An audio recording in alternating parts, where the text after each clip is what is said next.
Have you guys seen this story? And I keep trying to skip this part because they keep trying to throw this in here. You guys know the Republican Party and Democratic Party foreign policy is so closely connected. They are so indistinguishable from each other. They are a uni-party that believe in the same thing. They are all Zionists. They all want war with China. They all want to support the Nazis in Ukraine. So the differences and the scandals they have to create is that Lloyd Austin got cancer. He got cancer and had to take time off work. You guys see this manufactured drama that they're creating? And you guys know I hate Lloyd Austin. He's a war criminal. And my criticism of Lloyd Austin is that he's a neocon just like Republicans. But because he's a neocon like the Republicans, they got to make up bullshit to criticize him because they have nothing to grasp. What are they going to do? Criticize Lloyd Austin for having the same policy that they will have on Israel? So the Republicans recently was criticizing the Biden administration for not putting the Houthis on the terrorist list. Then they did it. So now Sean Hannity don't have nothing left. Then Sean Hannity and the Fox News was criticizing Biden for not being strong enough in attacking the Houthis. Since then, the United States has launched multiple airstrikes illegally in Yemen. So now the right wing is scrambling. They have no criticism. So now they got to bring up, Lloyd Austin got sick. The uni-party is pathetic, and I don't understand how people don't see through the fact that they have no real criticism of each other.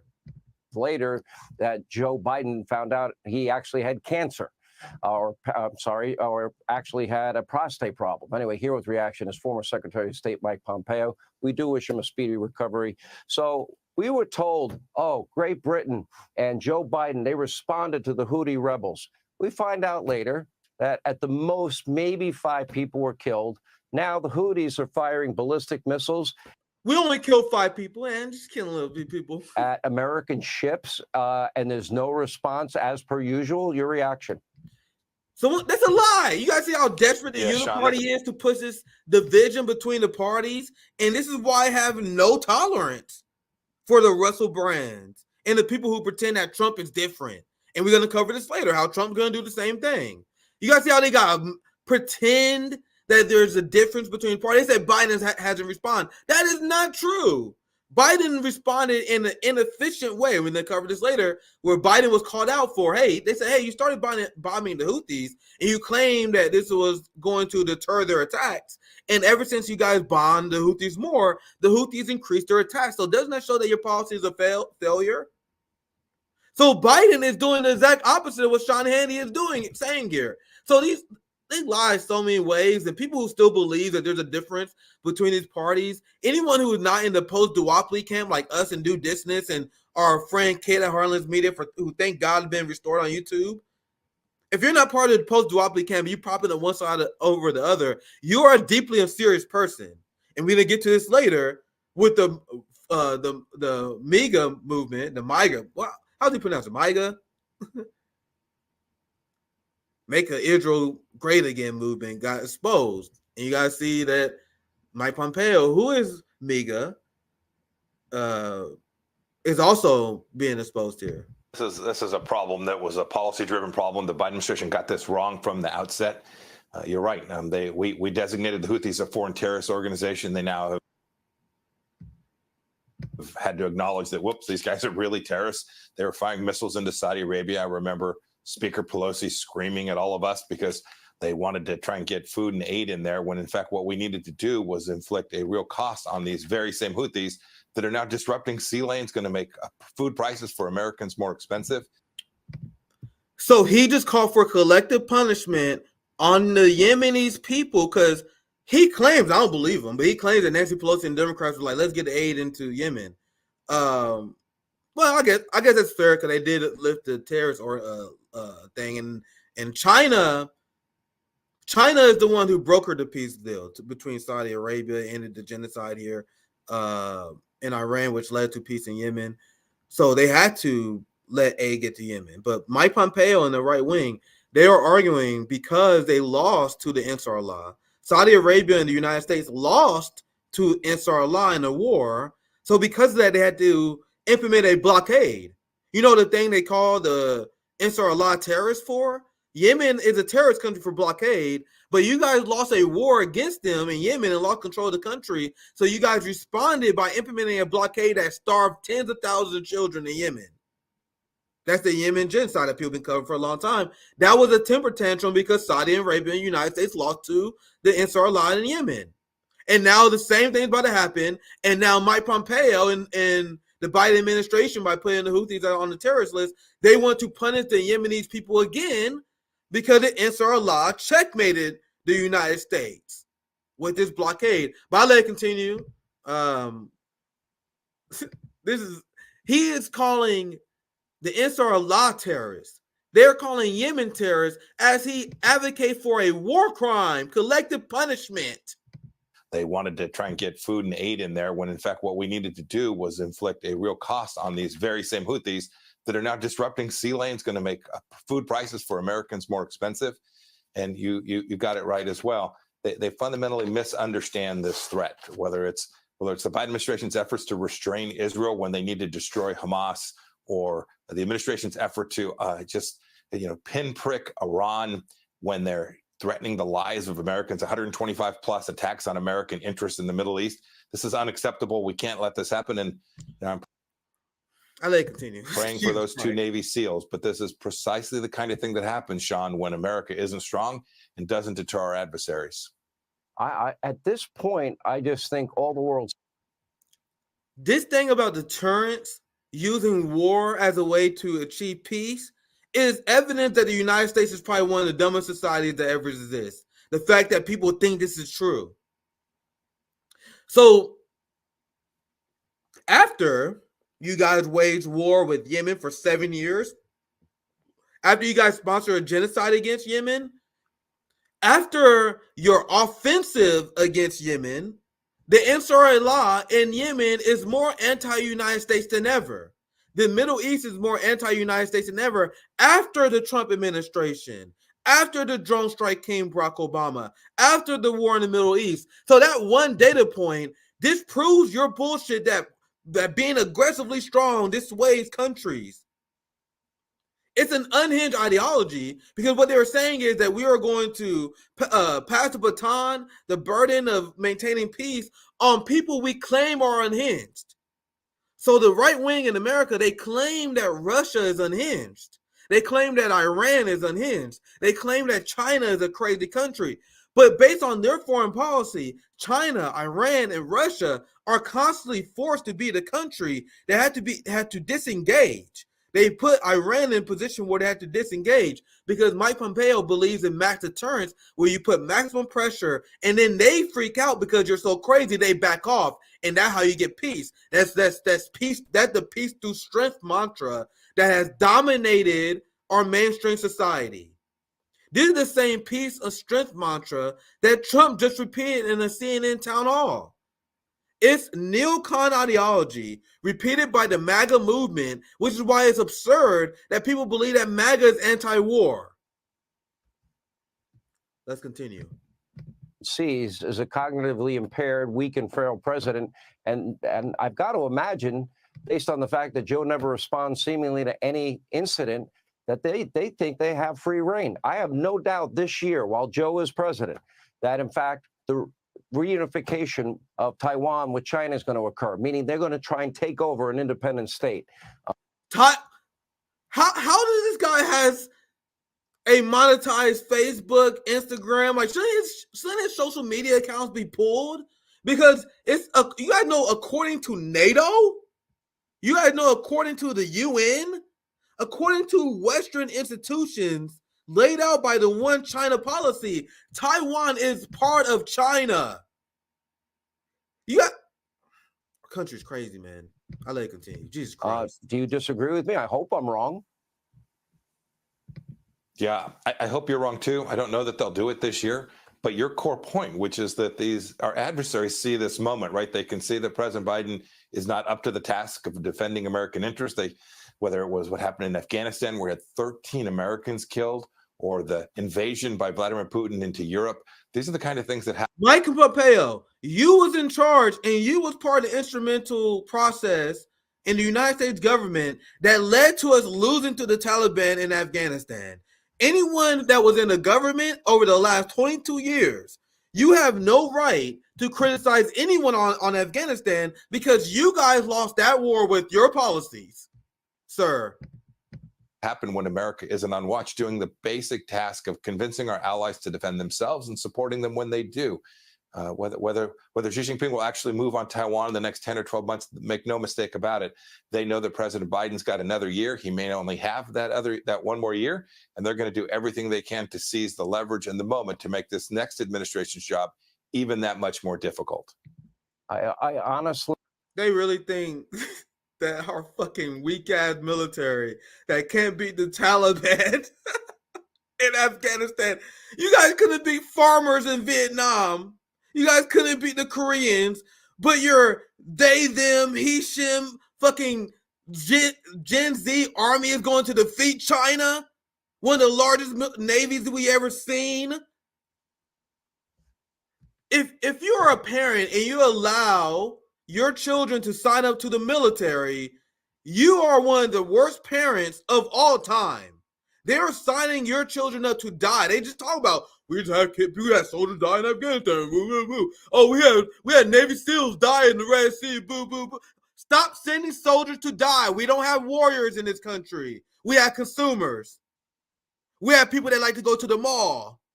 We have people that like to watch Netflix. We have people with purple hair and who don't know what. Let me calm down. You got people with purple hair. You got people that take antidepressants in this country and shit. But you guys think you can go to war with China? Sending purple hair teenagers and you're going to fight China? Why you guys think the United States won every war? We are a country full of cowards. The IDF is getting their ass beat by Hamas because the IDF is a country full of cowards. So Israel is a country full of cowards. The United States is a country full of cowards. You guys are raising suburbanites who only join the military to get free school. That's the only reason they join. Every other country, they have free schooling. China, they have free schooling. China, they have free healthcare. So the people who fight in there, they fight because they love the country.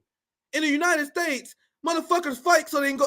Motherfuckers go to war so they can get an arts degree. Motherfuckers go to war so they can work as a programmer. You got fucking Bill Gates motherfuckers in military so they can go to Ivy League school somewhere. You got fucking Ted Cruz. You have Ron DeSantis, who was in the fucking military. These are nerds. They are not warriors. You guys think the United States military is strong? It's the most hilarious deceit I ever heard in my life. This they-them army is going to defeat China. This they-them army is going to defeat Iran and Russia. These suburbanites who can't handle a country like Israel being criticized on their campus. You guys think they can beat China? I'm having fun tonight. It's absurd. I don't want war to happen, but good guys, if you guys go to war, it's going to destroy the world. There is no winning between China and the United States. But if you guys try this shit, white America is going to be humbled in a way that we haven't seen since Vietnam. And if you guys think you're going to draft our ass, you guys think you're going to get me, Rome, and the homies to fight against China? Nope. We're going to sit back with our popcorn and watch your ass get whooped again. Let's continue. I've never been this concerned about the economy, about what's happening in the country to American citizens, and I've never been this concerned about what's going on abroad. And if the adults like yourself are not put in charge soon, I fear the very worst in, a lot of parts of the world. We're now hearing about Putin's potential to go after NATO nations after he's done with Ukraine. Your thoughts on that? Putin is not going to do that, but you guys are so moronic. He probably could if he wanted to, because you guys depleted stock supplies of European weapons fighting a losing war in Ukraine. Once again, you guys' armies are weak and undisciplined and full of consumers who just want to go to school. They want this war with Russia because they see this empire die. And then they want to sacrifice an entire generation of people before they let their empire die. Let's listen to Mike Pompeo's last answer here, and then we'll move on to the Make Israel Great Again movement segment. And we're gonna have fun on that one too. Yeah, I've said since the beginning, Putin's intentions were deeper than just Kyiv, just Ukraine. He had bigger ambitions. The Ukrainians were able to stop him with a lot of American help. So good on us for that. I know the bad guys are moving around pretty freely. We saw Chairman Kim make an announcement that he's no longer interested in unifying with South Korea. Dangerous times, Sean. It's the other countries that are bad guys, according to these people and their boomer audience, listen to it, as our quote-unquote allies in Israel bomb hospitals and kill UN workers. But they want you to think that Ansar Allah are the bad guys and people fall for it. They want you to think that Russia is the bad guy and people fall for it. They want you to think that China is the bad guy and people fall for it. And if you guys think that I was just bullshitting earlier about the position that we are in, the United States are about to be embarrassed once again.